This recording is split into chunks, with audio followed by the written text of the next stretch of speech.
Okay, quick review of the PowerSmart electric snowblower, 24-inch, 80 volt. Well, again, cheap Chinese, you can't expect anything less, right? So tolerances are not good. As you can see, the bushing sticking out, partial there. It's seated in its bed right there. I mean, I basically can bang that in there if I had to. Make that a little flex in. Anyway, everything's metal here, chute works good. You know, cheesy on the chute attachment stuff, but whatever. Tires are good. This is the worst part of it, man. This is their forward and reverse. It's such a cheesy relay, it's not even funny. Careful how you use it, because if you throw it from one to the other, it will eat the gears. This is pretty smooth. There's this chute left and right, not bad.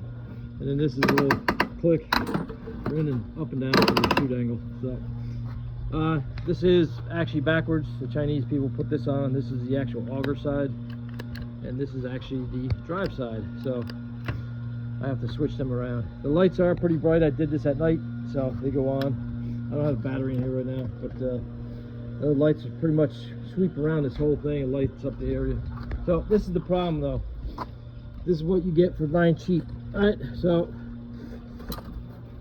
batteries seem to be pretty good quality, standard made from somebody in China, like the rest of the Greenworks and Go. Tires, rims, those are all the same, steel. This was, you know, typical new manufacturing, punched in, then they have a sleeve of metal, 3/4 inch shaft. For the gearing, they basically have a nylon gear. As you can see from my nylon gear, I used it once, and by chance it just ripped through the gears. So now it goes forward and then skips. You got to push it forward, skips, forward, skips. Same thing for reverse, you know, same thing. That is a metal cog in here. I just checked it out before. So that's metal shaft to this metal. So that's all metal. This is like a magnet field that they have coils in there. Probably not the best system. It's not really high torque, so you don't get a real hard drive out of this thing. But then again, they're using a nylon wheel, so of course that didn't last. That was pretty bad. So I'm gonna go online and find one of the gear manufacturers and get that made into metal, so I have the actual metal gear there. So now I know what kind of torque and resistance I have against this motor. This is the next thing I'm afraid of. Now that I have this metal, this is a plastic mount to the body, which sucks. It's somewhat thick, man, but it's got 2 bolts going through the body of it, so it looks like it's pretty sturdy. It's got 4 or 5, four bolts going into that body to hold that thing here.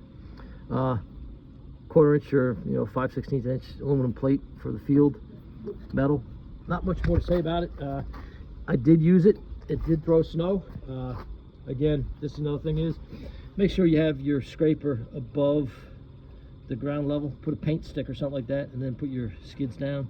This way you don't end up ripping your whole scraper, just wear it away and steel on the ground. So that's about it, man. Any questions, let me know. I actually made a deal with them. Instead of returning it, they offered me money, and then I upped the offer, and then they accepted that up offer. So I got a $250 machine here. So and then I just had to buy batteries and the chargers. One caution, I did buy 2 chargers. One was faulty, and I sent that back from Amazon.